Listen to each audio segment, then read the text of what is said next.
ગુરુમ શંકરરૂપિણો યમાશ્રિતો હિ વક્રોપી ચંદ્રઃ સર્વત્ર વંદ્યતે બંધવ ગુરુપદકંજ કૃપા સિંધુ નરરૂપ હરિ મહામોહતમ પુંજ જાસુ વચન રવિ કર નિકર જાસુ વચન રવિ કર નિકર. બધાને જય સિયારામ, પ્રણામ. થોડો લાંબો ટાઈમ થઈ ગયો આપણને. માનસ મૌન આપણે ચર્ચા ચાલતી હતી કે ભાગવતમાં પ્રહલાદજીએ આપણા ભક્તિ રસની, અધ્યાત્મ રસની, કથા રસની, સત્સંગ રસની 9 બાધાઓ, 9 વસ્તુ જે આપણા બાધક તત્વ છે એની ચર્ચા પ્રહલાદજીએ ભાગવતમાં કરી.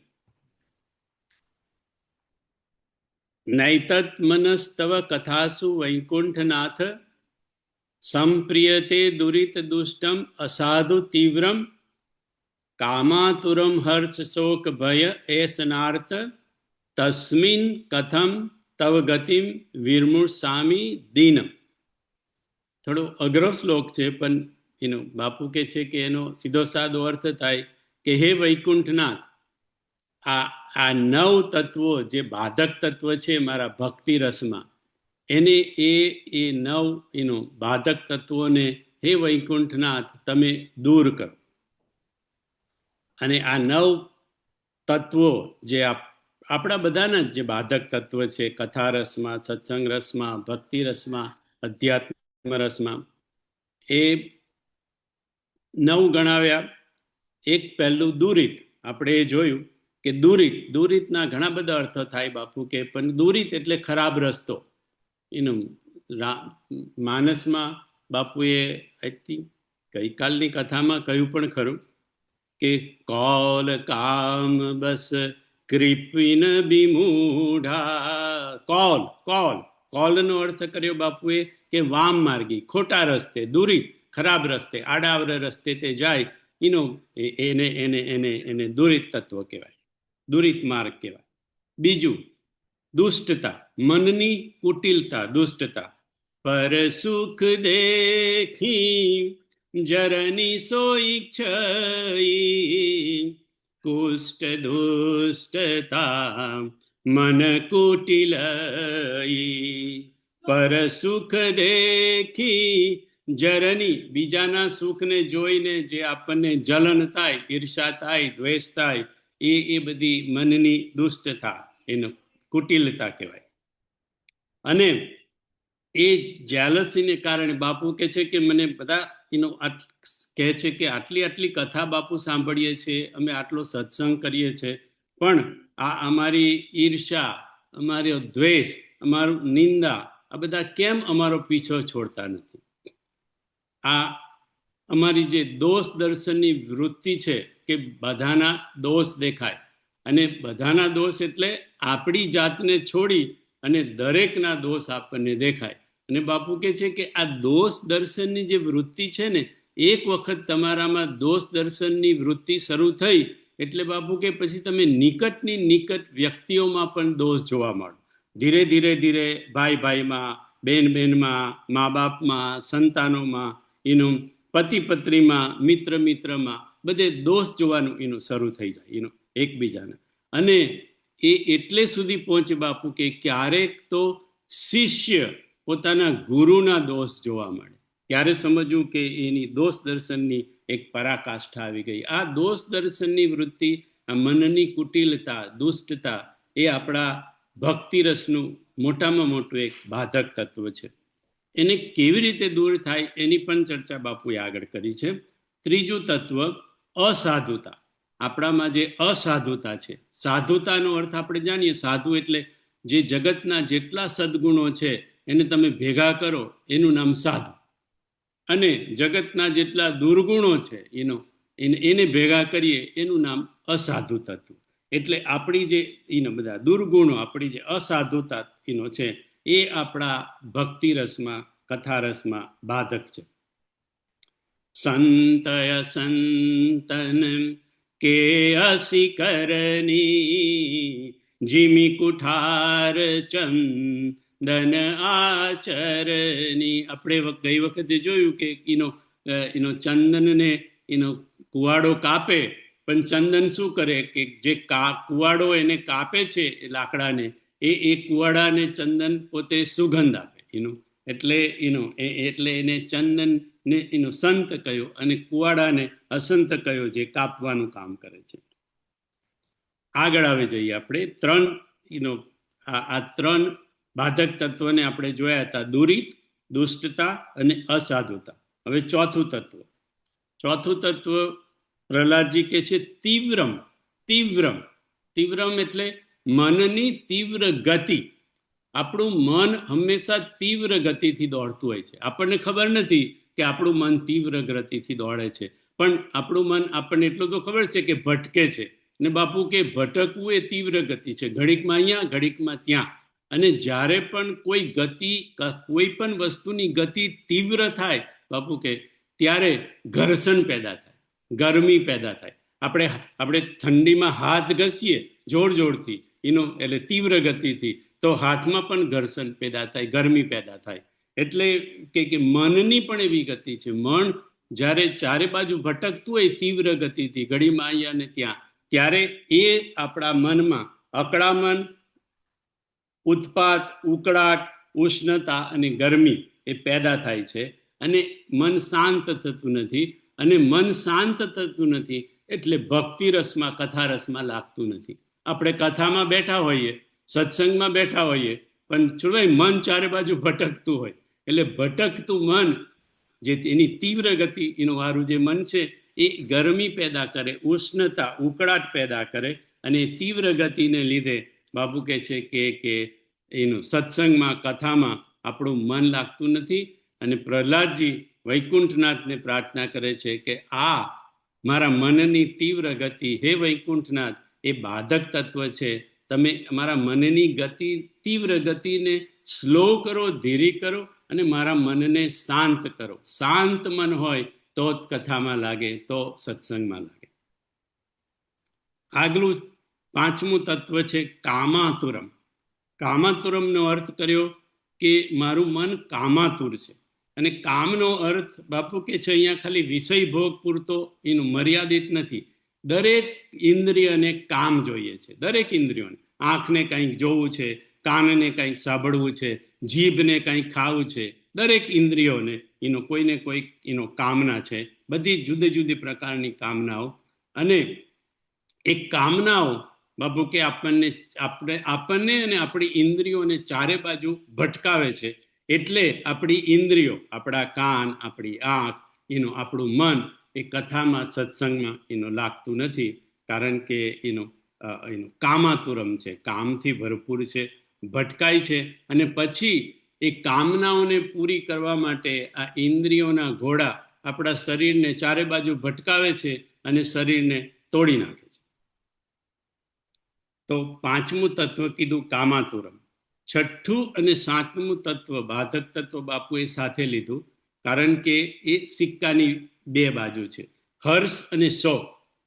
આમ જુદા જુદા તત્વ છે, હર્ષ ને શોક, પણ બાપુએ જોડે લીધા કે આપણે સાથે લઈએ. કારણ કે સુખ અને દુઃખ, હર્ષ અને શોક એ સિક્કાની બે બાજુ છે. બસ આપણે આટલું સમજવું બહુ જરૂરી છે કે સુખ અને દુઃખ, હર્ષ અને શોક એ સિક્કાની બે બાજુ છે. એક આવે એટલે બીજું આવે ને આવે. બાપુ કે હિંચકો જેટલો આગળ જાય એટલો જ પાછળ જાય. આપણે એવું ધારીએ કે હિંચકો ખાલી આગળ જ જાય, તો બાપુ કે શક્ય નથી. જેટલો આગળ જાય એટલો પાછળ.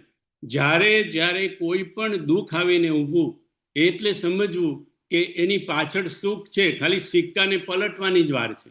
અને જ્યારે સુખ આવે ત્યારે પણ બાપુ કે આ વિચાર કરવો કે અત્યારે તો સુખ આવ્યું છે, પણ દુઃખ પાછળ ઊભું જ છે. કેવી રીતે? તો તો કે મિલત એક દારુણ દુઃખ બિછુરત એક પ્રાણ હરી લેહી, મિલત એક દારુણ દુઃખ દેહી. સંતને આપણે મળે, સંત મિલન સમ સુખ જગ નાહી, સંત મિલન સમ સુખ જગ નાહી. આપણે ત્યાં સંત આવ્યા, સંત મળ્યા એટલે આપણને તો સુખ સુખ થઈ ગયું, કારણ કે સંત મિલન સમ સુખ જગ નાહી. પણ બિછુરત એક પ્રાણ હરી લેહી, બિછુરત એક, પણ જ્યારે એ જશે આપણે ત્યાંથી ત્યારે આપણને એટલું જ દુઃખ થશે. ભલે દુઃખનો પ્રકાર જુદો હશે, પણ બાપુ કે દુઃખ તો થશે. એટલે સુખ અને દુઃખ સિક્કાની એનો બે બાજુ છે. દુઃખ અને એનો સુખ આવે ત્યારે બાપુ કે આપણે કરવું શું, એમ કે એનો કે ભાઈ તો આ વિવેક જાળવી રાખવો પડે આપણે, કે સુખ આવે ત્યારે વિચાર કરવો કે હા એનો બરાબર છે, થોડો આનંદ કરી લેવો, પણ મનમાં ધ્યાન રાખવું કે હવે દુઃખ આવવાની તૈયારીમાં છે. અને દુઃખ આવે ત્યારે બહુ એટલું બધું નાસીપાસ નહીં થઈ જવું કે કંઈ વાંધો નહીં, હવે સિક્કો પલટવાની જ વાર છે, સુખ આવવાની એનો તૈયારી છે. ગીતામાં લખ્યું છે, સુખ દુઃખ સમે કુત્વા લાભા લાભો જયા જયો. મેરે ભાઈ બહેન, બાપુ કે છે કે સુખ દુઃખ એ બાધક તત્વથી જો બચવું હોય તો સીધો સાદો સરળ તલગાજરડી ઉપાય છે કે બંનેને મહત્વ ના આપો. સુખને પણ બહુ મહત્વ ના આપો અને દુઃખને પણ મહત્વ ના આપો. કેમ કે આ સુખ અને દુઃખ થોડા સમયના મહેમાન છે, આપણા બધાનો આ જીવનનો અનુભવ છે. એટલે થોડા સમયના, એટલે હવે એમાં શું છે કે દુઃખના દિવસો છોટુભાઈ એનો બહુ લાંબા લાગે, હોય તો સરખા જ લગભગ એનું, પણ એમ કે લાંબા બહુ લાગે. અને સુખના દિવસો તો ક્યાં જતા રહે એ ખબર ના પડે. એટલે એમ કે બાકી હોય છે તો લગભગ એમ કે સરખું. બાપુએ આ કથામાં નહીં પણ એક જૂની કથામાં કીધું હતું કે ઈશ્વરને ત્યાં એનો કોઈ અન્યાય નથી. ઈશ્વરને ત્યાં કોઈ અન્યાય નથી. ઈશ્વર જેટલું સુખ મહેલવાળાને આપે છે, એનું કે પૈસાવાળાને આપે છે, એટલું જ સુખ એ ગરીબ ઝૂંપડીવાળાને આપે છે. અને જેટલું દુઃખ એ ગરીબ ઝૂંપડીવાળાને આપે છે, એટલું જ દુઃખ એ મહેલવાળાને અને પૈસાવાળાને આપે છે. ખાલી દુઃખના પ્રકાર જુદા જુદા હોય છે અને સુખનો પ્રકાર જુદો જુદો હોય છે. સુખ એનો એ કથામાં એ કીધું હતું, સુખનો પ્રકાર કેવો જુદો, તો કે મહેલમાં જે છોટુભાઈ રહેતો હોય ને, બહુ પૈસા ને, એમ કે એને રાત્રે ઊંઘ ના આવે, ગોળીઓ લે ત્યારે ઊંઘ આવે, કારણ કે કેટલી મનમાં. અને પેલો ગરીબ જે હોય ને એને ઊંઘનું સુખ હોય એનું. એટલે સુખના પ્રકાર જુદા જુદા હોય. હવે પેલાને પૈસાનું દુઃખ હોય, ગરીબ માણસને, ઝૂંપડીવાળાને પૈસાનું અભાવનું દુઃખ હોય, કારણ કે એની પાસે બધું હોય નહીં. અને આ પૈસાવાળો જે હોય ને એને પત્ની સાથે બનતું ના હોય, છોકરા સાથે બનતું ના હોય, ભાઈ સાથે ના બનતું હોય, એનો બેન સાથે. એટલે સુખ ને દુઃખ બાપુ કે દરેકને ઈશ્વર સરખા જ આપે. જેટલું સુખ આપે એટલું જ એનો દુઃખ આપે, એનો મહેલવાળાને અને ઝૂંપડીવાળાને. ખાલી બંનેના સુખ દુઃખમાં ફેર હોય. એટલા માટે આપણા નરસિંહ મહેતાએ બહુ સીધું સાદું કીધું, સુખ દુઃખ મન માન આનીએ, ઘટ સાથે રે ઘડિયા, ટાળ્યા તે કોઈના નવ ટળે. કેમ? કારણ કે રઘુનાથના જડિયા, રઘુનાથે જડેલા છે એનો. એટલે એને ટાળવાથી કોઈ દિવસે ટળે નહીં, કારણ કે નરસિંહ મહેતા કહે છે રઘુનાથે એનો જડ્યા છે. એટલે ભૂસુંડીએ પણ એ જ કીધું, સંત મિલન સમ સુખ જગ નાહી, એનો બિછુરત એક પ્રાણ હરી લઈ. એટલે સુખ મળ્યું કે સુખ આવ્યું આપણે ત્યાં, બાપુએ કીધું હરિકૃપા. સુખ મળ્યું, સુખ આવ્યું, હરિકૃપા. દુઃખ આવ્યું કે દુઃખ મળ્યું, હરી ઈચ્છા. હરિ કૃપા અને હરિ ઈચ્છા, બસ આ બે તમે એમ તો તલગાજરડી ઉપાય સુખ દુઃખથી બચવાનો છે, હરિ કૃપા અને હરિ ઈચ્છા. કારણ કે હરી ઈચ્છા વગર તો દુઃખ આવતું જ નથી. હરી ઈચ્છા વગર તો આપણે કે એક પાંદડું હાલતું નથી. તો બાપુ કે જો હરીની ઈચ્છા વગર પાંદડું હાલતું ના હોય તો આપણા જીવનનું દુઃખ કેવી રીતે આવી શકે? હોઈ સોઈ જો રામ રચી રાખા, તો કરી તર્ક बढ़ावे शाखा, होई सोई जो राम रचि राखा, को करी तर्क बढ़ावे शाखा. શિવજીના જીવનમાં જો દુઃખ આવતું હોય, આ દુઃખ જ હતું ને કે શિવજીએ કેટલું કેટલું કીધું એનું સતીને કે ભાઈ આ મારા ઈશ્વર છે, આ રામ છે, પરમાત્મા છે, બ્રહ્મ છે, કેટલું કેટલું કીધું, પણ તોય સતી ન માન્યા. તે ન માન્યા, હું ન માનું, હું ન માનું. અને એનો પરીક્ષા કરવા ગયા અને સતીએ એનો દેહ છોડવો પડ્યો. શંકરના જીવનમાં આને તો દુઃખ જ આવ્યું કહેવાય એમ કે એનું. પણ શિવજીએ લીધું કે હોય સોઈ જો રામ રચી રાખા. રામે રચેલું છે. ઘટ સાથે રે ઘડિયા, ટાળ્યા તે કોઈના નવ ટળે, રઘુનાથના જડિયા. એનું અને આપણો લીડર એટલે તો બધાને ખબર જ છે કે એનું કિષ્કિંધાનો રાજા સુગ્રીવ, એને શું કીધું?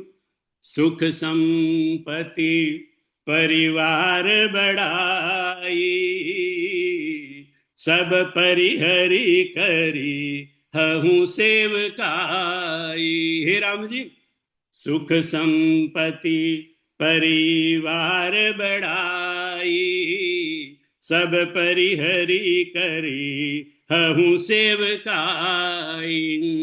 એ સબ રામ ભગति के बाधक, संत कही तव पद अवराधक, संत कही तव પદ અવરાધક. છોડભાઈ સુગ્રીવે કેટલી મોટી વાત કરી, એનું સંત સુધી પહોંચી ગયો. સુખ સંપત્તિ પરિવાર બડાઈ, એનું આ બધું એમ કે હે રામજી આ તો બધું બાધક તત્વ છે. એમ કે આ બધું છોડીને હું એમ કે એનો સેવા કરીશ. ભગવાનને એવું કીધું હું તમારી સેવા કરીશ. અને પછી થોડીક જ વારમાં એને રાજ મળ્યું, કોષ મળ્યો, એનો ખજાનો મળ્યો, પત્ની મળી, અને નરેશભાઈ બધું બધું બધું ભૂલી ગયો એનો. અને ભૂલી ગયો તો ભૂલી ગયો, પણ હું તો લીડર એટલા માટે માનું છું એને કે ભૂલી ગઈ નહીં પછી કે ભગવાન એમાં મારો કઈ વાંક નથી. આ તમારી માયા આટલી બધી પ્રબળ છે, એ તમે તમારી માયા દૂર ન કરી એમાં મારો શું વાંક? એવું કરીને એટલે સુખ પણ બાધક તત્વ છે. એનું સુગ્રીવે પણ કીધું, સંતોએ પણ કીધું કે સુખ પણ બાધક છે અને દુઃખ પણ બાધક છે. એનો વિવેક તો એ છે કે ન સુખને એનું ગણવું, સુખમાં બહુ છકાઈ ન જવું અને દુઃખમાં બહુ દુઃખી ન થઈ જવું. એટલે હર્ષ ને શોક, સુખ અને દુઃખ એ આપણા કથા રસના, ભક્તિ રસના બાધક તત્વ છે. આગળ 8મું લક્ષણ બાધક તત્વ ભય. આપણા મનનો ભય, બીક, વારંવાર આપણને ડર લાગે, એ આપણા ભક્તિ રસનો એનો ભંગ કરે છે. અને એ આપણને જે કેટલી જાતના ભય, જાત જાતના ભય હોય, આપણને જાત જાતની બીક હોય, જાત જાતનો ડર હોય. બાબુ કે પૈસા ના હોય તો પહેલા કમાવાનું હોય કે ભાઈ કેવી રીતે કમાવશું, નોકરી મળશે કે નહીં મળે કે આ તે. છોટભાઈ બધા પૈસા ભેગા થઈ જાય ને પછી એવું થાય કે ભાઈ કોઈ ચોરી જશે, કે ગવર્મેન્ટ જપ્ત કરી જશે, કાં તો કઈ પોર્ટફોલિયો ઊંધો પડી જશે, એ ડર શરૂ થાય. કોઈને કોઈ પ્રકારે ડર તો આપણને સતાવે જ. અને બાપુ કે જો ડરથી ભયથી બચવું હોય તો એના 2 ઉપાય બાપુએ બતાવ્યા. એક બીક, ડરથી બચવાનો એક ઉપાય છે કે સત્યનું શરણ, સત્યનું. કારણ કે સત્ય અભય પ્રેમ ત્યાગને લાવે, કરુણાવંતને આંચન આવે. સત્ય અભય પ્રેમ ત્યાગને લાવે, કરુણાવંતને આંચન આવે. સત્ય અભય સત્યથી અભય આવે. જેનું જીવન સત્ય હોય, સાચું હોય, એને કોઈ જાતનો ડર ના હોય. આપણે જૂઠું બોલ્યા હોય, કાં તો કંઈ છુપાયું હોય તો આપણને ડર હોય. પણ જે આપણે સાચું જ બોલતા હોય, આપણું સત્યનું ઉચ્ચારણ હોય, સત્યનું આચરણ હોય, સત્યના વિચાર હોય, તો આપણને બાપુ કે કોઈ જાતનો ડર ન લાગે. સત્યના પુત્રનું નામ જ અભય છે. જ્યાં સત્ય હશે તો અભય જરૂર જ એની જોડે જોડે આવશે. સત્યને માર્ગે હશે એ અભય થશે. પણ સત્યનું ઉચ્ચારણ કરવું, સત્યનું આચરણ કરવું, સત્યનું નિર્વાહન કરવું, એ બધા આપણા માટે આ બહુ મુશ્કેલ વસ્તુ છે. આપણાથી સત્યનું નિર્વહન કરવું એ બાપુ કે ઘણું મુશ્કેલ છે. તો એક બીજો સીધો સાદો તલગાજરડી ઉપાય છે કે જેનાથી તમારી બીક, તમારો ડર, ભય કાયમ જતો રહે, તમે અભય થઈ જાઓ. તો એ કયો? તો કે ભરોસો. જો તમને ભરોસો આવી જાય તો બાપુ કે તમારો ડર, એનો ભય, એનો બીક એ બધું જતું રહે. એનો ભરોસો. ધારો કે કોઈ એક પોલીસ ઇન્સ્પેક્ટરનો દીકરો કે દીકરી હોય તો એ આરામથી ગામમાં ગમે ત્યાં ફરી શકે. કેમ? તો કે મારો બાપ પોલીસનો ઇન્સ્પેક્ટર છે. કોઈ મિનિસ્ટરનો દીકરો દીકરી હોય તો એ ગમે ત્યાં કોઈ પણ ભય વગર ગમે ત્યાં જઈ શકે. કેમ? તો કે મારો બાપ મિનિસ્ટર છે. તો બાપુ કે પણ આપણો તો બાપનો બાપ છે. એને તમે ઈશ્વર કહો, પરમાત્મા કહો કે પછી સદગુરુ કહો, તમને જેની પર ભરોસો હોય. ઈશ્વર પર ભરોસો હોય તો ઈશ્વર, સદગુરુ પર ભરોસો હોય તો સદગુરુ. સદગુરુ તો ગુરુ બ્રહ્મા, ગુરુ વિષ્ણુ, ગુરુ દેવો મહેશ્વર, ગુરુ સાક્ષાત પરત બ્રહ્મ. પણ આપણને ડર, બીક અને ભય આપણો કેમ જતો નથી?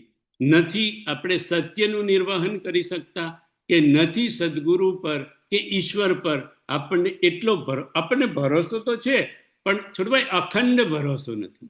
આપણો કેવો ભરોસો? આવે અને જાય, આવે અને જાય. બાકી જો આપણો ભરોસો દ્રઢ થઈ જાય, જેમ બાપુ ગાય છે દરેક કથામાં રોજ જ, ભરોસો દ્રઢ ઇન ચરણન કેરો. એક ચરણમાં જો આપણો ભરોસો થઈ જાય કે બસ મારા તો એ છે ને બેઠા છે, મને શું બીક, મને શું ડર.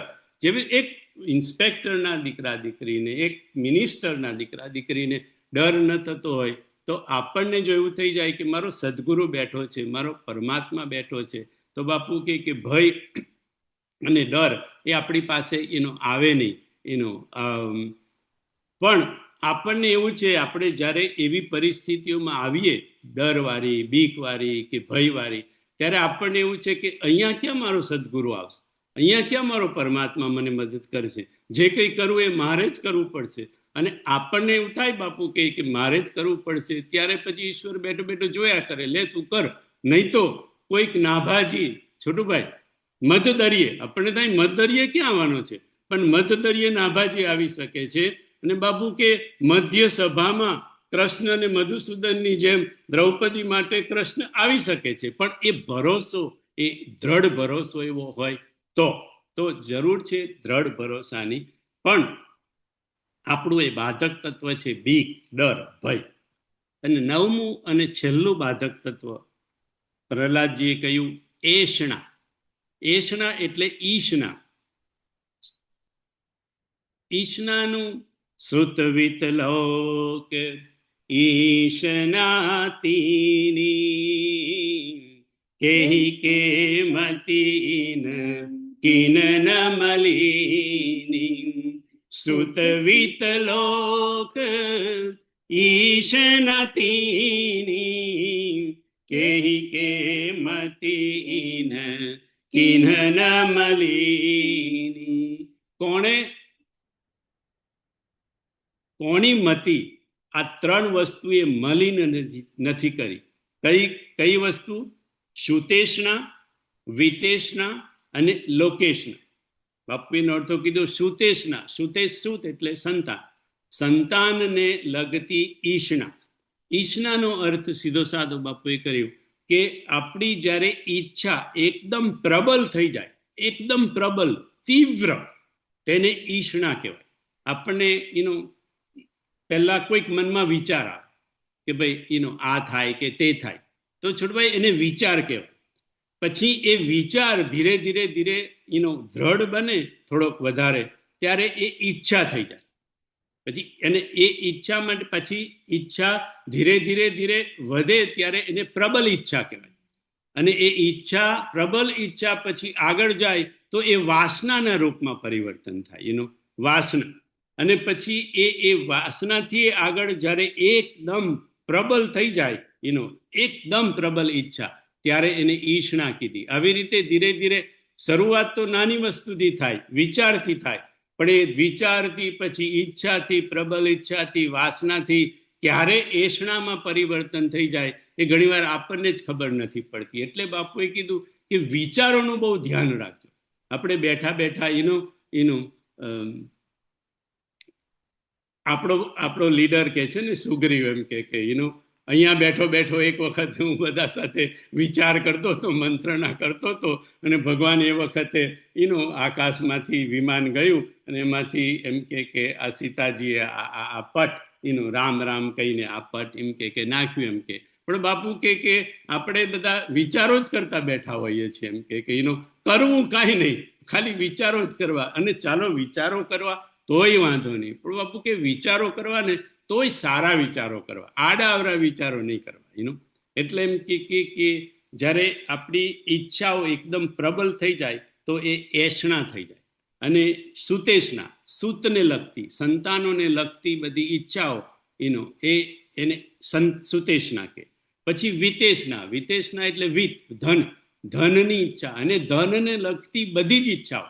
ધન કમાવાની એકલી નહીં, ધનને સંઘરવાની, ધનને વધારવાની, ધનને બચાવવાની, બધી ધનને લગતી બધી જ ઈચ્છાઓ એને વિતેષણા કહેવાય. અને લોકેશના, કે બાબુ કે સુતેષના આપણી પૂરી થઈ ગઈ, સંતાનો થઈ ગયા, આપણી વિતેષના પૂરી થઈ ગઈ, થોડું ધન કમાઈ લીધું નરેશભાઈ, પછી શું થાય કે હવે થોડીક મને કંઈક થોડી પ્રતિષ્ઠા મળે, મને કોઈ પદ મળે, મને કોઈ પદવી મળે, મને વાહવા મળે.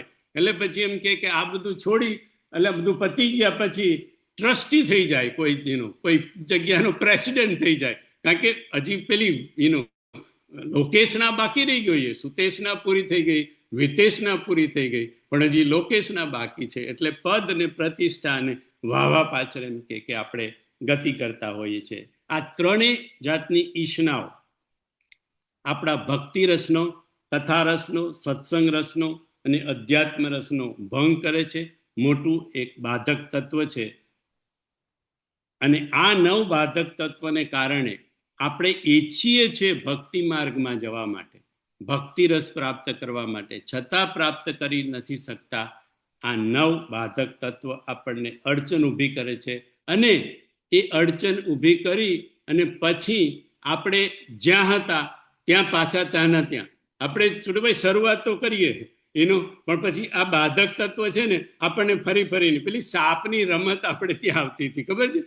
સાપને સીડીની, આપણે સીડીમાં માળ ઊંચા ચડ્યા હોય તો એકાદ જગ્યાએ સાપ મોઢું ખોલીને બેઠો હોય અને જેવું મોઢા એના મોઢામાં જઈએ એ સીધું આપણને નીચે લઈ જાય. એટલે ઉત્તરકાંડમાં લખ્યું તુલસીદાસજી, તવ ફીરી જીવ વિવિધ વિધિ પાવૈ સંસ્કૃતિ ક્લેશ, હરિમાયા અતિ દુસ્સર તરી ન જાય વિહગેશ, કહત કઠિન સમજત કઠિન સાધત કઠિન વિવેક, હોય ગુણાચરનાય જો પુનિ પ્રત્યુહ અનેક. તવ ફીરી જીવ વિવિધ વિધિ. ત્યારે પછી આપણે માંડ કંઈક થોડુંક આગળ પહોંચ્યા હોય, જીવ થોડો પહોંચ્યો હોય, પણ એમ કે આ હરિની માયાને લીધે, આ માયાના બધા તત્વોને લીધે એ પાછું આપણને સાપની જેમ ગળી જાય અને પાછા આપણે જ્યાં હતા ત્યાં આવી જઈએ. ફરી પાછી આપણી યાત્રા ત્યાંથી શરૂ થાય અને સાપ તો પાછો મોં ફોડીને બેઠો જ હોય. એટલે આ બધા તત્વોમાં પસાર થવું એ ઘણું ડિફિકલ્ટ છે. પણ હરિની કૃપા આપણી પર હોય અને ગુરુની કૃપા હોય તો કદાચ એમ કે વાત બની શકે. બીનું સત્સંગ વિવેક ન હોય, આ કહત કઠિન સમજત કઠિન સાધત કઠિન વિવેક. કહેવામાંય કઠિન છે એનું વિવેકનું, સમજવામાંય કઠિન છે અને સાધવામાંય કઠિન છે વિવેક. એવો કઠિન વિવેક પ્રાપ્ત કરવો હોય તો કેવી રીતે થાય? બિનુ સત્સંગ વિવેક ન હોઈ, પણ રામ કૃપા બિનુ સુલભન સોઈ. અને હરિની કૃપા હોય, ગુરુની કૃપા હોય તો એમ કે આ નવ બાધક તત્વોથી આપણે એનું પાર થઈ શકીએ. હવે આ નવ બાધક તત્વો તો પ્રહલાદે ભાગવતમાં કયા તે બાપુએ માનસ મૌનમાં કયા હતા. પણ મેં આગળ કહ્યું પહેલે દિવસે કે બીજે દિવસે કે નરેશભાઈ અને છોટુભાઈ મને કહ્યું હતું કે ભાઈ આ બાધક તત્વોની તમે ચર્ચા કરજો. એ જે બાધક તત્વોની વાત થઈ હતી એ છોટુભાઈ આપણે માનસ વાલ્મીકી પરથી થઈ. માનસ વાલ્મીકીમાં બાપુએ બાધક તત્વો કીધા. આ તો ઇન્સિડન્ટલી એમાંય બાધક તત્વો હતા અને આ માનસ મૌનમાં પણ બાધક તત્વો હતા. તો માનસ વાલ્મીકીના બાધક તત્વો અને એ થોડાક જુદા છે, પણ અંતમાં તો બધું છોટુભાઈ ભેગું જ છે બધું. છેલ્લે જોવા જાય તો આ નવ તત્વો લો કે માનસ વાલ્મીકીના 8 બાધક તત્વો લો, એનો અંતે તો બધા સરખા જ છે અને આ બધાને જ આપણે પાર કરવાનું છે. માનસ વાલ્મીકીના બાધક તત્વ કયા કીધા? ઘૃણા, લજ્જા, ભયમ, શોકમ, જુગુપ્સા ચૈવ પંચમી. ઘૃણા, લજ્જા, ભયમ, શોકમ, જુગુપ્સા એવ પંચમી. જાતિ કુલમ આત્માભિમાન ચેતી. જાતિ કુલમ આત્મભિમાન ચેતી. અષ્ટા પાસા પ્રકીર્તિતા. અષ્ટા પાસા 8 પ્રકારના પાસ, 8 પ્રકારના બંધન, 8 પ્રકારના બાધક તત્વ માનસ વાલ્મીકીમાં બાપુએ કીધા. થોડાક તો સરખા છે. પહેલું ઘૃણા. ઘૃણા એ આપણે દુષ્ટતા અને કુટિલતાની વાત થઈ ને, એ ઘૃણા એ મનની ઘૃણા.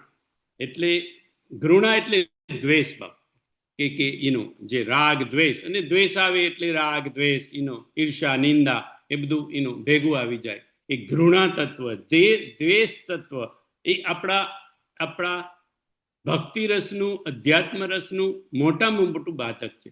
હવે આપણે આટલા બાધક તત્વોની છોટભાઈ ચર્ચા કરી, પણ આ બધામાંથી સૌથી જો મોટામાં મોટું, દરેકનું કદાચ જુદું જુદું હોઈ શકે, પણ જો સૌથી મોટામાં મોટું બાધક તત્વ હોય અને નકામામાં નકામું તત્વ બાપુ કે બાધક તત્વ અને નકામું, જેની કારણ વગર આપણે હાથે લઈને જે ફરતા હોય, તો બાપુએ કીધું કે આ ઘૃણા એટલે ઈર્ષા, નિંદા અને દ્વેષ. આ ઈર્ષા, નિંદા અને દ્વેષ જો આપણા જીવનમાંથી જતું રહે તો આપણી બહુ જ મોટી અધ્યાત્મ માર્ગમાં પ્રગતિ થાય. આપણે અધ્યાત્મ માર્ગની, અધ્યાત્મ રસની, ભક્તિ રસની ઘણી બધી બાધાઓ છે. આપણે 9 તો અત્યારે જ ગણી, પણ એમાંથી જો એક સાવ નકામી, મોટી અને નકામી બાધક તત્વ હોય તો ઈર્ષા, નિંદા અને દ્વેષ. અને ઈર્ષાને લીધે પછી ઘૃણા પેદા થાય બાપુ કે તો ઘૃણા. અને મેં કીધું કે આ ઈર્ષા એટલા જ માટે બાપુએ ઈર્ષા, નિંદા અને દ્વેષ એ સૌથી મોટું બાધક તત્વ કેવી રીતે આપણા જીવનમાંથી જાય એની ચર્ચા થોડીક પાછળથી કરી છે. તો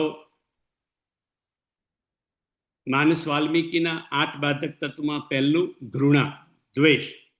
બીજું તત્વ લજ્જા. આપણે ભક્તિ રસમાં જવું હોય, કથામાં જવું હોય, સત્સંગમાં જવું હોય, પણ લાજ લાગે, લજ્જા લાગે, લોક લાજ, શરમ લાગે. અમુક વસ્તુ કરતા શરમ લાગે. છોટુભાઈ બાપુ કે આપણને તો કોઈનું કંઈક એવું શ્લોક સાંભળીને કે ચોપાઈ સાંભળીને કે ભજન સાંભળીને નાચવાનું મન થઈ જાય, પણ એવું થાય કે હો અહીંયા નચાય કઈ. લોક લજ્જા, મીરા કે છે ને લોક લાજ ખોઈ. જે લોક લાજ ખોવે તો ભક્તિ સુધી પહોંચી શકે. પણ આપણા મનમાં પછી બાપુ કે આપણે મન નર્તક, આત્માનો અર્થ કરીને આપણે સુખ માની લઈએ, પણ એમ કે ઘણીવાર આપણી લજ્જા આપણને ભક્તિ રસમાંથી એનું એ એક બાધક તત્વ છે, લોકલાજ. આગલું તત્વ કીધું ભયમ. આપણે હમણાં જ ભયની ચર્ચા કરી, ભય, ડર, બીક. એનું એ ડર ને બીકને લીધે એ ભય એ આપણી એનું બાધક તત્વ છે આપણા ભક્તિ રસમાં. પછી આગળનું તત્વ કીધું જુગુપ્સા. જુગુપ્સાના ઘણા બધા અર્થો એમ કે શબ્દકોશમાં છે, પણ જુગુપ્સાનો બાપુએ અર્થ કર્યો ગ્લાની અથવા તો અરુચિ. જુગુપ્સા એટલે અરુચિ. આપણને એનું અમુક અરુચિ થાય, અમુક આપણને ગ્લાની થાય. એનું જબ જબ હોય ધર્મ કે ગ્લાની, એટલે જુગુપ્સા. એ આ 5 તત્વ એ બાધક છે. અને બાકીના 3 તત્વ કીધા, જાતિ, કુલમ, આત્માભિમાન. એને તમે એક સાથે પણ જોડી શકો બાપુ કે એમાં મૂળમાં તો અભિમાન જ છે. જાતિનું અભિમાન કે હું કોણ, હું આ કુળનો, હું બ્રાહ્મણ કુળનો, હું નાગર કુળનો. જાતિનું અભિમાન. કુળનું અભિમાન. કુળ કઈ મોટું કુળ હોય તો કે અમે તો આ કુળના, કુળનું અભિમાન. અને આત્માનું અભિમાન. આત્માનું એટલે પોતાનું, સ્વનું અભિમાન. એટલે અભિમાન આ એટલે ટૂંકમાં આ 3 આપણે અભિમાનમાં મૂકી શકીએ. અભિમાન એ એક પણ સૌથી મોટું. આમ તો મેં તમને કહ્યું કે ઈર્ષા, નિંદા અને દ્વેષ, પણ રામચરિતમાનસમાં બીજા 2 તત્વ આપણને બાધક ગણાય છે. એમાંનું એક છે એ અભિમાન. અભિમાન મોટું એક છે કે, અને એક ત્રીજું તત્વ કીધું છે કે મોહ. મોહ સકલ વ્યાધીન કર મૂલા, તિન તે પુની ઉપ જહી બહુ સૂલા. મોહ સકલ વ્યાધીન કર મૂલા, તિન કર પુની ઉપ જઈ બહુ સૂલા. આમ તો બહુ ઊંડાણમાં જઈએ તો છોડુભાઈ આ ઈર્ષા, નિંદા, દ્વેષ ને અભિમાન ને એ બધું એનું મૂળિયું તો તમને મોહ સુધી જ લઈ જાય તમને એટલે મોને. અને અભિમાન ને એનો પણ અહંકાર અતિ દુઃખદ ડમરુઆ. અહંકાર ડમરુઆ એટલે કેન્સર. અભિમાન ને મોટો કેન્સર નો રોગ કીધો. એટલે અભિમાન કો, મોહ કો, અથવા તો ઈર્ષા, નિંદા અને દ્વેષ કો. આ આપણી અધ્યાત્મ રસના, ભક્તિ રસના બાધક તત્વો છે. મેં બાપુને પ્રશ્ન કર્યો કે બાપુ, તમે બીજે કે ત્રીજે દિવસે ઇન્દ્રિય મૌનની વાત કરી, તો વાણીનું મૌન તો અમે પાડી શકીએ, પણ આ ઇન્દ્રિયોનું મૌન અમે કેવી રીતે પાડી શકીએ, કેવી રીતે પડાય? એના માટે તમે કોઈક પ્રકાશ પાડશો કે ઇન્દ્રિયોનું મૌન કેવી રીતે અમારે પાડવું? તો બાપુએ કીધું કે મોઢાનું મૌન, મોઢાથી વાણીનું મૌન એ તો થોડુંક ઈઝી છે. ઈઝી છે તોય આપણાથી તો કંઈ થતું નથી, પણ છતાં ઈઝી છે, કારણ કે મુખ એને બંધ કરી શકાય છે. તમે આ જીભને એની વચ્ચે રાખી શકો, હોઠની વચ્ચે એટલે હોઠ બંધ કરી દો તો વાણી બંધ થઈ જાય. એટલે કારણ કે વાણીને કમાણ છે, વાણીને બારણું છે હોઠરૂપી. પણ કાનને કોઈ પડદો નથી, આંખને પડદો નથી. હા, પલક છે પણ એ તો અપડાઉન થયા કરે છે.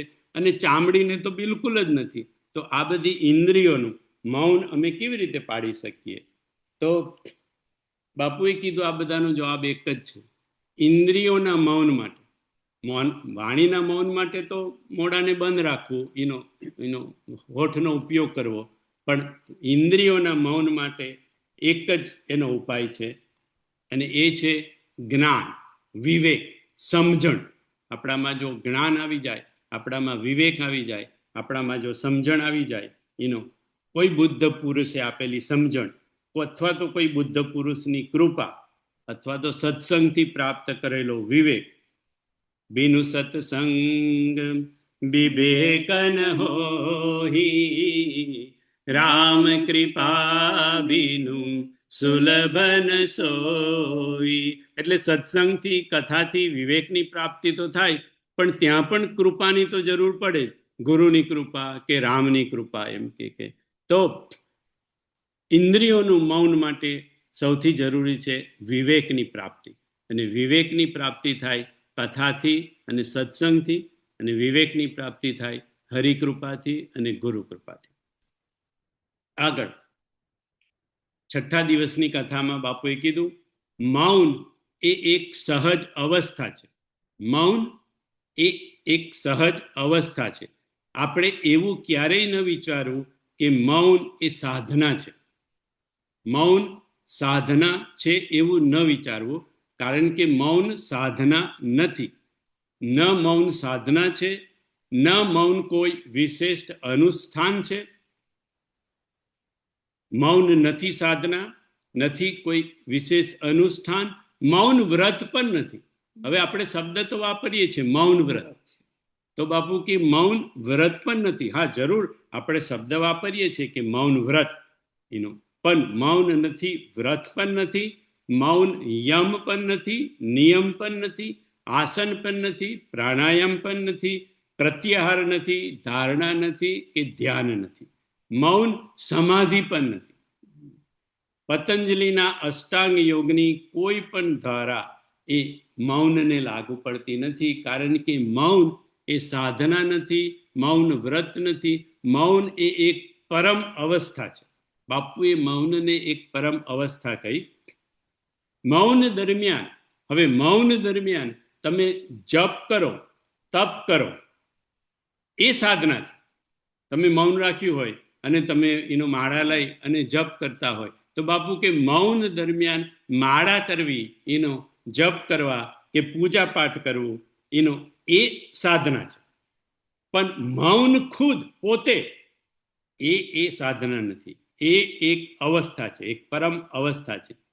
મૌન દરમિયાન તમે પ્રાણાયામ કરો તો એ પણ સાધના છે એનો, પણ મૌન પોતે એ અવસ્થા છે. અને બાપુ કે અવસ્થા પણ હું શબ્દ લગાડું છું, કારણ કે લગાડવો પડે છે એને સમજાવવા માટે કે મૌન છે શું.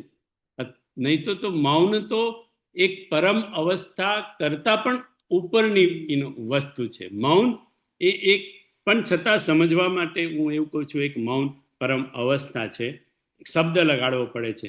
બાકી મૌન એ જીવનની મુક્ત સહજ અવસ્થા, સહજતા છે, જેને આપણે સહજતા કહીએ. મૌન એ એક પ્રકારની સહજ અવસ્થા છે, સહજતા છે. બોલવું એ સહજ અવસ્થાનો ભંગ કરે છે. આપણે પહેલા પણ ચર્ચા થઈ કે મૌન એ એક સહજ અવસ્થા છે, અને બોલવું એ સહજ અવસ્થાનો આપણે ભંગ કરીએ છીએ, ડિસ્ટર્બ કરીએ છીએ, અને પછી પાછા ફરી આપણો જીવ, આપણે ફરી દરેક જીવ મૌન રૂપી સહજ અવસ્થામાં પાછા આપણે જતા રહીએ છીએ. મૌન એ એક જીવનની સહજ પરમ અવસ્થા છે. બોલવું એ સહજ અવસ્થાને ડિસ્ટર્બ કરવું છે, જે થોડીક વાર ડિસ્ટર્બ થાય પછી પાછા આપણે મૌનમાં જતા રહીએ છીએ. મૌન એ બાપુ કે ભજનનો પર્યાય શબ્દ છે.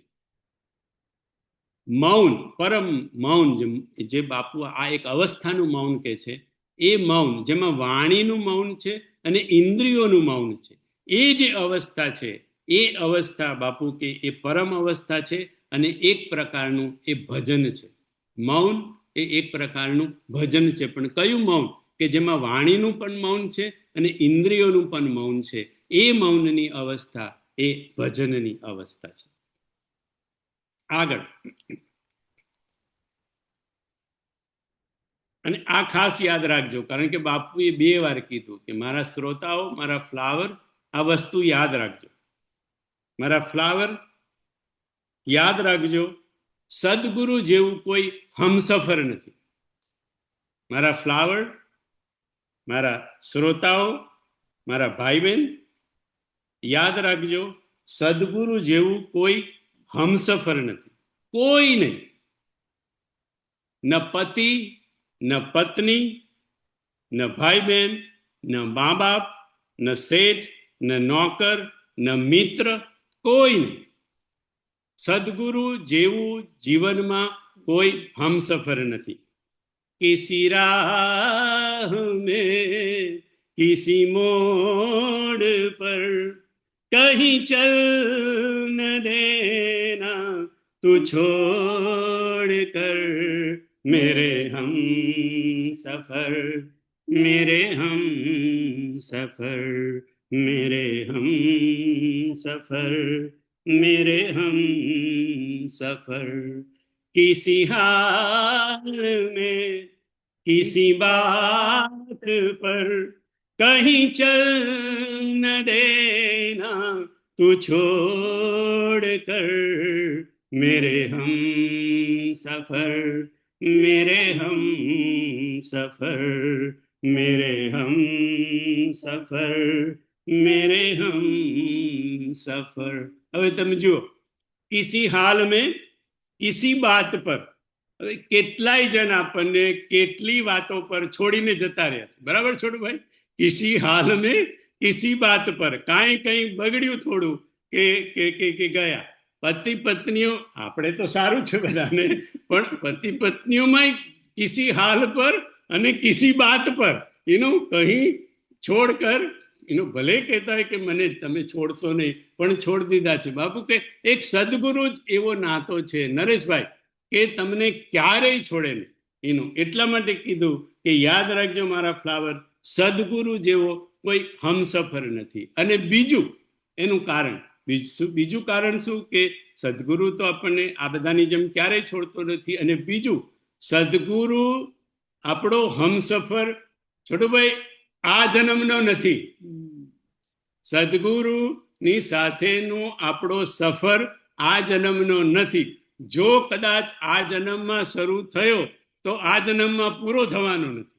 એટલા માટે સદગુરુ જેવો કોઈ એનો હમસફર નથી. પતિ પત્નીમાં તો કહે છે કે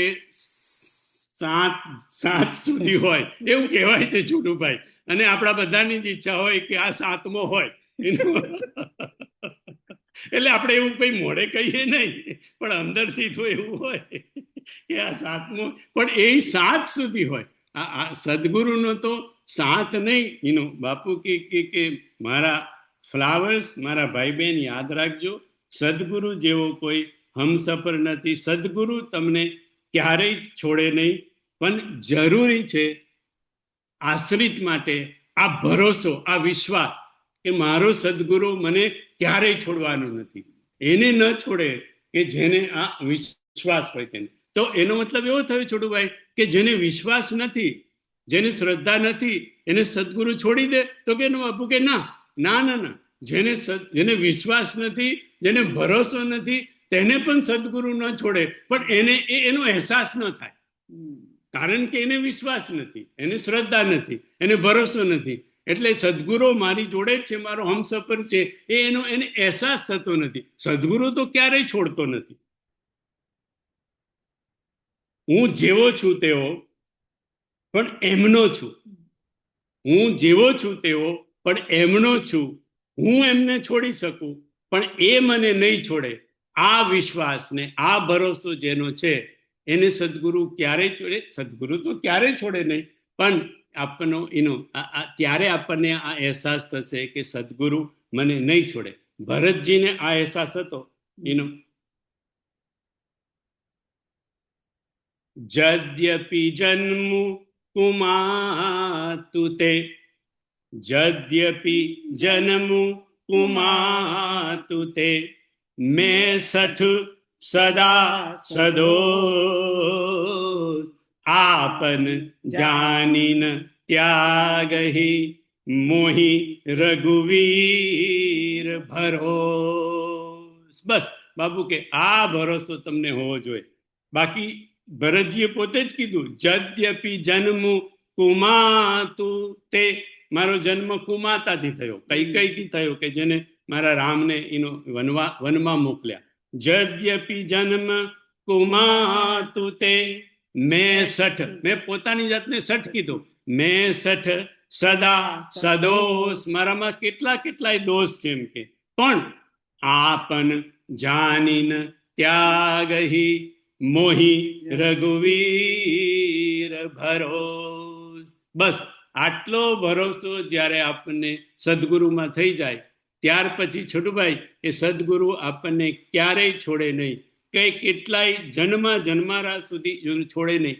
તો બાપુ કે પણ ક્યારેક તો છોડે કે ના છોડે? તો કે હા છોડે, જ્યારે શિષ્ય પરમાત્માના પાસે પહોંચી જાય ત્યારે છોડે, કે જા બેટા, એનું મારું કામ પતી ગયું, હવે તું પરમાત્મા સુધી એનો પહોંચી ગયો, પણ ત્યાં સુધી એનો ન છોડે. તું જહાં જહાં ચલેગા મેરા સાયા साथ होगा, मेरा साया मेरा साया मेरा साया साथ होगा. તું જ્યાં જ્યાં જઈશ બાપુ કે ત્યાં તારો હમસફર, તારો સદગુરુ તારી સાથે ને સાથે હશે. સ્વામી વિવેકાનંદજી શિકાગો ગયા. શિકાગોમાં પ્રવચન આપ્યું, અદ્ભુત પ્રવચન આપીને ખુદ વિવેકાનંદને જેટલી તાલીઓ પડી, જેટલી વાર લોકો છોડવાય ઊભા થયા, ખુદ વિવેકાનંદને આશ્ચર્ય થયું કે ખરેખર મેં આવું પ્રવચન કર્યું હશે એમ કે અને પછી બધું પતી ગયું. પછી એક પત્રકાર વિવેકાનંદજી પાસે આવ્યો. એને એમ કે હું પત્રકાર છું, મેં ફોટા લીધા થોડા, અને એમ કે આ મેં એક ફોટો લીધો, અને એમ કે આ તમારા જ ફોટા લેતો હતો, પણ એમ કે આ તમારા ખભાની પાછળ એમ કે આ કશું ધૂંધળું દેખાય છે, અને મને ખબર છે હું સારો ફોટોગ્રાફર છું, આવી રીતનું ધૂંધળી વસ્તુ હોય તો હું એને દૂર કરી દઉં કે એંગલ બદલી નાખું, પણ આ ધૂંધળી વસ્તુ આ શું છે તમારાથી? અને જ્યારે વિવેકાનંદે જોયું ત્યારે એમની આંખોમાં આંસુ આવી ગયા. તો પત્રકાર કે મારી કંઈ ભૂલ થઈ ગઈ, મેં તમને કંઈ કશું ખરાબ કીધું, મેં તમને કંઈ ખોટું કર્યું, કશું કંઈ શું થયું એમ કે તો કે વિવેકાનંદજી કે ભાઈ, હું અત્યાર સુધી એવું સમજતો હતો કે મેં પ્રવચન કર્યું. આ પ્રવચન મેં નથી કર્યું, આ મારા સદગુરુ મારા ખભા પર બેઠા હતા, આ મારો સદગુરુ બોલતો હતો, મારા તો ખાલી હોઠ જ હાલતા હતા. એટલા માટે તું જહાં જહાં ચલેગા મેરા સાયા સાથ હોગા. પણ આશ્રિતને આ ભરોસો હોવો જોઈએ, આ વિશ્વાસ હોવો જોઈએ, આ શ્રદ્ધા હોવી જોઈએ. બુદ્ધ બેઠા હતા બાપુ કે લગભગ 500 ભિક્ષુઓની સભા ભરાયેલી હતી, અને બુદ્ધ એમાં બેઠા હતા. અને બુદ્ધનો તો મોટે ભાગે મૌન સત્સંગ ચાલતો. બુદ્ધ બોલતા તો પણ 1-2 વાક્ય બોલતા, બહુ બોલતા નહીં. એટલે એવી રીતે ત્યાં બેઠા હતા, અને બધા ચૂપચાપ હતા. અને થોડાક જે શિષ્યો એમના નજીકના એ આગળ બેઠેલા, નજીકના તો છોડ ભાઈ આગળ જ બેસે ને, એટલે આગળ, અને એ જ ફરિયાદો કરે. એટલે એ આગળ બેઠેલા હોય, નરેશભાઈ ફરિયાદ કરી કે ભંતેજી એમ કે આ અમારે તમને એક વાત કહેવી છે. તો કે બોલો એમ કે તો કે આ એક શિષ્ય છે ને, એના લીધે આખા સંઘનું નામ બગડે છે. તો કે કેમ, શું થયું? તો કે આ એક આપણો શિષ્ય છે 500માંનો એક, એમ કે ગમે તેમ બોલે છે, એની વાણીનું કાંઈ ઠેકાનું નથી, એના વર્તનનું કાંઈ ઠેકાનું નથી, અને એના વર્તન ને વાણીને લીધે આખો સંઘનું નામ બગડે છે. હવે તમે કાંઈક એનો ઉપાય કરો. એટલે બુદ્ધ કે એનો ઉપાય એટલે ઉપાય તમે જ કહો ને, કે શું ઉપાય મારે કરવો જોઈએ? તો કે છે કે અમારી તો બધાની એવી ઈચ્છા છે કે તમે આને એનું સંઘમાંથી તમે દૂર કરો, કાઢી મૂકો. એટલે બુદ્ધ થોડીક વાર ચૂપ રહ્યા, અને પછી કીધું કે એવું કરો, હું તમને 499 ને કાઢી મૂકું. અરે પણ અમારો તો કોઈ કઈ વાક નથી, અમે કઈ કીધું નથી. આ તો જે થતું હતું, સંઘનું નામ બદનામ, છોડ ભાઈ, સંઘનું નામ બદનામ થતું હતું. પૂછતું તો એમને, પણ એમ તો હવે બુદ્ધ આગળ રજૂ કરવું હોય, આપણે મોટામાં તો આવી રીતે લોકો રજૂ કરે ને, કે સંઘનું નામ બદનામ થાય છે, એટલે અમે તમને અમે તમને આ ખાલી સાવચેત કર્યા એમ કે. તો કે બુદ્ધ કે તો હું સમજી ગયો, પણ તમે 499 જે છે ને, એ તમે તૈયાર થઈ ગયા છો. આ 499 ને તમારે હવે મારી કાંઈ બહુ જરૂર નથી. તમે લોકો તૈયાર થઈ ગયા છો, એટલે હવે તમે અહીંયાથી જશો તો બહુ વાંધો નથી, કારણ કે તમે તૈયાર છો. પણ આને તો મારી વધારે જરૂર છે, આને તો મારે નજીક બેસાડવાનો છે. આ દૂર બેઠો છે એને બોલાવીને નજીક, કારણ કે એનું વર્તન ખરાબ છે, એની વાણી ખરાબ છે, પણ એ આશ્રિત તો મારો છે ને. એની વાણી ખરાબ છે, એનું વર્તન ખરાબ છે, પણ એનું એ આશ્રિત તો મારો છે ને. તો આ તો મારો વાંક થયો કે મારા હોવા છતાં, મારી હાજરી છતાં હું એને સુધારી શક્યો નથી. એટલે એનો વાંક નથી, મારો વાંક છે. એટલે એમ કે મારે તો જો મારો વાંક હોય તો એનું પ્રાયશ્ચિત કરવું પડે ને. એટલે તમે 499 તમારી જો ઈચ્છા હોય તો, સદગુરુ તો કોઈને કાઢે નહીં, પણ તમારી ઈચ્છા હોય તો તમે જતા રહો, એટલે તમે બદનામ નહીં થાવ. પણ આને તો હું મારાથી ન છોડી શકું, કારણ કે એ મારો આશ્રિત છે. એટલે બાપુ કે સદગુરુ ક્યારેય એમ કે બદનામીના ડરથી કે એના ડરથી એનું રામજી પોતે શું કહ્યું? કોટી ભી પ્રબદ લાગહી જાહું, આએ શરણ તજહું નહીં તાહું.